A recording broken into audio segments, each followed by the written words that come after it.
नमस्कार साथियों, स्वागत है आप सभी का अपने YouTube channel daily entertainment dose में। और मैं आज आपके लिए लेकर आई हूँ हिंदी ग्रामर का एक टॉपिक जो कि आपके लिए बहुत ही महत्वपूर्ण रहने वाला है। तो आइए शुरू करते हैं आज की वीडियो। तो आज का हमारा टॉपिक रहेगा सर्वनाम। सबसे पहले जानते हैं सर्वनाम की परिभाषा। सर्वनाम एक प्रकार का शब्द है जो किसी संज्ञा के स्थान पर प्रयोग किया जाता है। सर्वनाम का प्रयोग भाषा को अधिक प्रभावी, आकर्षक और विविध बनाने के लिए किया जाता है। सर्वनाम के कुछ उदाहरण इस प्रकार हैं: मैं, तू, तुम, आप, वह, यह, उसे, उनसे, उसे, उसको आदि।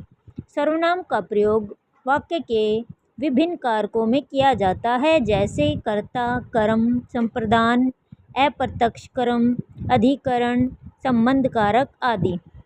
सर्वनाम के भेद। सर्वनाम के 6 भेद होते हैं। हिंदी में मूलतः सर्वनाम के 11 प्रकार के होते हैं: मैं, तू, आप, यह, वह, जो, सो, कौन, क्या, कोई, कुछ आदि। यदि हम प्रयोग की दृष्टि से देखें तो सर्वनाम के 6 प्रकार होते हैं। नंबर 1 पुरुषवाचक सर्वनाम। नंबर 2 निश्चयवाचक सर्वनाम, अनिश्चयवाचक सर्वनाम। नंबर 3 नंबर 4 संबंधवाचक सर्वनाम। नंबर 5 प्रश्नवाचक सर्वनाम। नंबर 6 निजवाचक सर्वनाम। तो ये हमारे 6 प्रकार के सर्वनाम हैं। हमारे एग्ज़ाम में पूछ लिया जाता है क्वेश्चन, सर्वनाम के कितने भेद है बताइए। तो आपको ये ध्यान रखना है। तो सबसे पहले जानते हैं हमारा पहला भेद पुरुषवाचक सर्वनाम।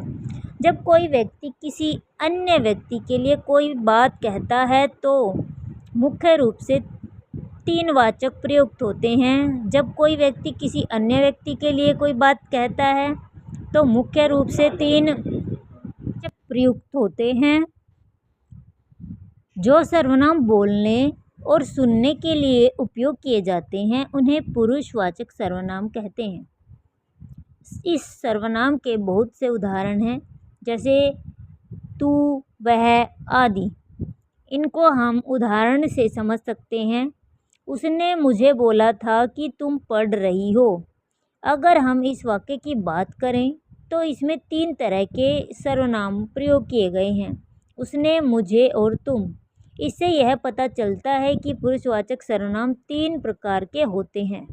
उदाहरण के तौर पे नीचे दिए गए इसके सभी उदाहरण हैं: वक्ता बोलने वाला, श्रोता सुनने वाला, अन्य जिसके बारे में कहा जाता है। इसी आधार पर जो सर्वनाम कहने, बोलने वाले, सुनने वाले या जिसके विषय में कहा जाए उसका बोध कराते हैं उन्हें पुरुषवाचक सर्वनाम कहते हैं। इसके 3 भेद हैं बेटा: उत्तम पुरुष, मध्यम पुरुष और अन्य पुरुष। उत्तम पुरुष वह होता है बोलने वाला या लिखने वाला। मध्यम पुरुष होता है जिसे संबोधित करके कुछ कहा जाए, जिससे बातें की जाए, जिसके बारे में कुछ लिखा जाए। अन्य पुरुष होता है जिसके बारे में बात की जाए या कुछ लिखा जाए उनके नाम के बदले में प्रयुक्त होने वाले सर्वनाम, जैसे ये, वे लोग, ये, यह, आप। दूसरा भेद है बेटा निश्चयवाचक सर्वनाम। जो सर्वनाम पास की या दूर की वस्तु या व्यक्ति की ओर निश्चित संकेत करें उसे निश्चयवाचक सर्वनाम कहते हैं। निश्चयवाचक सर्वनाम को संकेतवाचक सर्वनाम भी कहा जाता है। इसके बहुत से उदाहरण हैं और हम इस सर्वनाम को दैनिक जीवन में बहुत ही उपयोग करते हैं। यदि आप किसी टीचिंग एग्ज़ाम की तैयारी कर रहे हैं तो सर्वनाम से संबंधित बहुत से प्रश्न पूछे जाते हैं। इसके मुख्य 2 प्रयोग हैं: निकट की वस्तुओं के लिए यह और ये, दूर की वस्तुओं के लिए वह और वे। कुछ शब्द ऐसे होते हैं जो निश्चयवाचक सर्वनाम तथा पुरुषवाचक सर्वनाम दोनों प्रकार में प्रयुक्त होते हैं। इसीलिए इनके प्रयोग में सावधानी बरतनी आवश्यक है। जैसे रोहन कक्षा में प्रथम आया, इसीलिए उसे पुरस्कार मिला या उसे पुरस्कृत किया जाएगा। यहाँ पर पुरुषवाचक सर्वनाम है। इस वर्ष भी उसी को पुरस्कृत किया जाएगा। यहाँ पर निश्चयवाचक सर्वनाम है। तुम कहाँ जा रहे हो? यहाँ पर पुरुषवाचक सर्वनाम है। इसके बाद हमारा तीसरा उदाहरण रहेगा अनिश्चयवाचक सर्वनाम।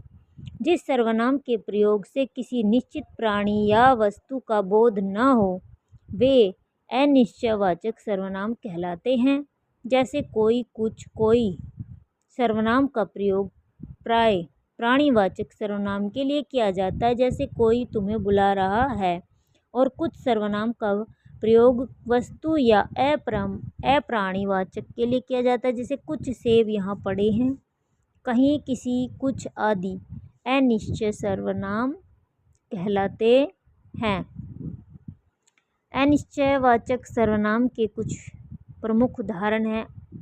आपको कोई बुला रहा है, उसकी कुछ समस्या है, कोई आ रहा है, कुछ सेब यहाँ पड़े हैं। चौथा हमारा जो उदाहरण रहेगा वो है संबंधवाचक सर्वनाम। संबंधवाचक जो हमारा सर्वनाम है उसकी परिभाषा देखिए। वाक्य में प्रयुक्त दूसरे संज्ञा या सर्वनाम शब्दों में से संबंध दिखाने वाले सर्वनाम संबंधवाचक सर्वनाम कहलाते हैं। जैसे जो, सो, जिसने, उसने, जहाँ, वहाँ आदि संबंधवाचक सर्वनाम शब्द हैं। जो सोएगा सो खोएगा, जो करेगा सो भरेगा, जिसकी लाठी उसकी भैंस। पांचवा हमारा उदाहरण है प्रश्नवाचक सर्वनाम। जिस सर्वनाम का प्रयोग प्रश्न पूछने के लिए किया जाता है उसे प्रश्नवाचक सर्वनाम कहते हैं। जैसे कौन, किसे, कैसे, किस आदि। यहाँ पर उदाहरण देखिए। वहाँ सीढ़ियों में कौन खड़ा है? आज तुमने क्या खाया? कल तुम किससे बातें कर रहे थे? आप कहाँ जा रहे हो? आदि। इन सर्वनामों में कौन तथा किसके प्राणीवाचक के लिए प्रयुक्त हुए हैं तथा क्या अप्राणीवाचक के लिए प्रयोग हुए हैं। छठा हमारा जो उदाहरण है वो है निजवाचक सर्वनाम। तो इसके अंतर्गत वे सर्वनाम आते हैं जिनका प्रयोग वक्ता या लेखक स्वयं अपने लिए करते हैं। इस प्रकार वक्ता या लेखक जिन सर्वनाम शब्दों का बोध कराता है और अपने लिए जिनका प्रयोग करता है उन्हें निजवाचक सर्वनाम कहते हैं। जैसे आप, अपने, आप, खुद, निज, स्वयं। हमें अपना काम अपने आप करना चाहिए। स्वयं के लिए जीना व्यर्थ है, वह स्वतः ही जान जाएगा। तो ये था हमारा आज का टॉपिक जो कि था सर्वनाम और उसके भेद व उदाहरण भी। तो आशा करती हूँ आज का टॉपिक आपको क्लियर हो गया होगा और वीडियो आपको पसंद आएगी। अगर वीडियो पसंद आए तो वीडियो को लाइक शेयर करना ना भूलें। चैनल को सब्सक्राइब ज़रूर करें। धन्यवाद।